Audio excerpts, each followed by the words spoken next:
This prevents fires.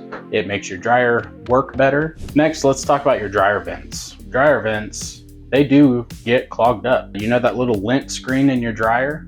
Not only do you need to clean that every time you run a load through there and get it dry, they actually have this attachment to your vacuum that has a big old long giant hose you can actually stick through there, then get it all cleaned out. There's also different cleaning companies out there that can go in and get the big old long run of dryer vent pipe cleaned out for you. This prevents fires.